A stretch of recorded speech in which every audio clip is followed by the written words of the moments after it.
பிபிக்கு 10 ஆண்டுகள் சிறை தண்டனை விதிக்கப்பட்ட மறுநாளே மேலும் 14 ஆண்டுகள் சிறை தண்டனை விதிக்கப்பட்டுள்ளது. கடந்த 2022இல் பிரதமர் பதவியில் இருந்து நீக்கப்பட்ட இம்ரான்கான் ஊழல் வழக்கில் குற்றம் சாட்டப்பட்டு ஏற்கனவே 3 ஆண்டுகள் சிறை தண்டனை அனுபவித்து வருகிறார். செவ்வாயன்று அவர் நாட்டின் ரகசியங்களை கசியவிட்டதாக 10 ஆண்டுகள் சிறை தண்டனை பெற்றார். புதன்கிழமையன்று மேலும் ஒரு வழக்கில் 14 ஆண்டுகள் சிறை தண்டனை பெற்றார். தனக்கு எதிரான பல வழக்குகள் அரசியல் உள்நோக்கம் கொண்டவை என்று இம்ரான்கான் கூறியுள்ளார். மார்ச் 2022இல் அமெரிக்காவில் அந்நாட்டு உயர்மட்ட அதிகாரிகளுடன் பாகிஸ்தான் அமெரிக்க தூதர் முக்கியமான பேச்சுவார்த்தை ஒன்றில் பங்கேற்றார். அப்போது அங்கு பேசப்பட்ட முக்கிய விவரங்கள் உள்ளடக்கிய இரகசிய ஆவணங்களை இஸ்லாமாபாத்திற்கு அனுப்பி வைத்தார். மார்ச் 2022இல் இம்ரான்கான் இஸ்லாமாபாத்தில் கட்சி பொதுக்கூட்டத்தில் பங்கேற்றார். மேடையில் பேசிய இம்ரான்கான் தனது ஆட்சியை கவிழ்க்க வெளிநாட்டு சக்திகள் திட்டம் போடுவதாக கூறி தனது சட்டசபையில் இருந்து ஒரு காகித துண்டை வெளியே எடுத்து காட்டினார்.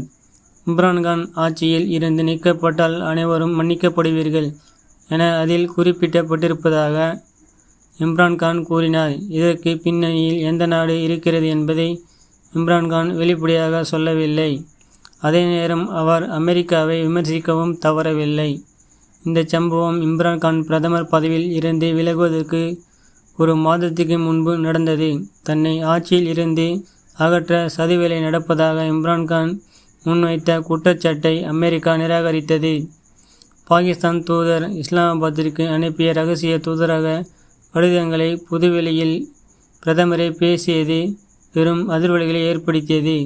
தனக்கு எதிராக நம்பிக்கையில்லா தீர்மானம் கொண்டு வரப்பட்டதன் பின்னணியிலும் அமெரிக்கா இருப்பதாக இம்ரான்கான் சந்தேகம் தெரிவித்தார். இந்த நிலையில் இம்ரான்கானின் பதவி பறிபோன பிறகு ஜூலை 2023இல் அதிகாரப்பூர்வ இரகசிய சட்டம் 1923 படி முன்னாள் பிரதமர் மீது அரசு இரகசியங்களை புதுவேளையில் கசியவிட்டதாக குற்றம் சாட்டி பாகிஸ்தான் அரசு வழக்கு தொடுத்தது. இந்த வழக்கின் விசாரணையை விரைவுபடுத்துமாறு நீதிபதியிடம் தொடர்ந்து வலியுறுத்தப்பட்டதாக உள்ளூர் ஊடகங்கள் தெரிவிக்கின்றன.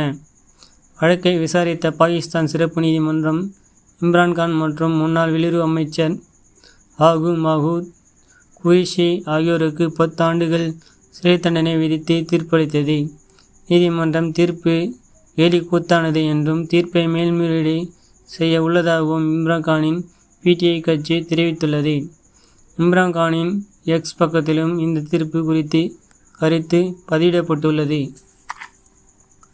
சைபர் வழக்கு இஸ்லாமாபாத் உயர்நீதிமன்றத்தால் 2 முறை செல்லாது என அறிவிக்கப்பட்டு மீண்டும் விசாரணைக்கு உத்தரவிடப்பட்ட ஒரு வழக்கு என்பதை நினைவில் கொள்ளுங்கள். 2 முறையும் இந்த வழக்கு அரசியலமைப்பு மற்றும் சட்டத்தை மீறி நடத்தப்பட்டது. இந்த வழக்கு பொய், மிரட்டல், சதி, வஞ்சகத்தால் கட்டி எழுப்பப்பட்டுள்ளது. அதனால்தான் உச்சநீதிமன்றமும் எனக்கு இந்த வழக்கில் ஜாமீன் வழங்கியது. இப்போது முக்கிய சாட்சிகளின் வாக்குமூலத்தில் எனக்கும் ஷா முகமூத்து எதிராக எதுவும் வெளிவராததால் இதன் பின்னணியில் உள்ளவர்கள் பீதி அடைந்துவிட்டனர். மேலும் சட்ட விதிமுறைகளை கடைபிடிக்காமல் இதை விரைவாக முடித்துவிட நினைக்கிறார்கள் என இம்ரான்கானின் எக்ஸ் பக்கத்தில் குறிப்பிடப்பட்டுள்ளது.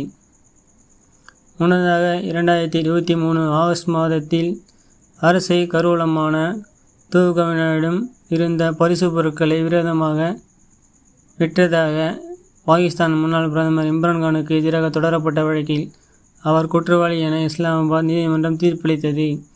இந்த தண்டனையை உச்சநீதிமன்றம் அண்மையில் நிறுத்தி வைக்கப்பட்டிருந்த நிலையில் தற்போது சைபர் வழக்கில் 10 ஆண்டு காலம் சிறை தண்டனை விதிக்கப்பட்டிருக்கிறது. பிப்ரவரி 8ஆம் தேதி பாகிஸ்தானில் பொது தேர்தல் நடைபெறவுள்ள நிலையில் தண்டனை அனுபவித்து வரும் இம்ரான்கானால் அதில் போட்டியிட முடியாது. தங்களின் தேர்தல் பிரச்சாரத்திற்கு அரசு கடும் கட்டுப்பாடுகள் விதிப்பதாகவும் பிடிஐ தொடர்ந்து குற்றம் சாட்டி வருகிறது.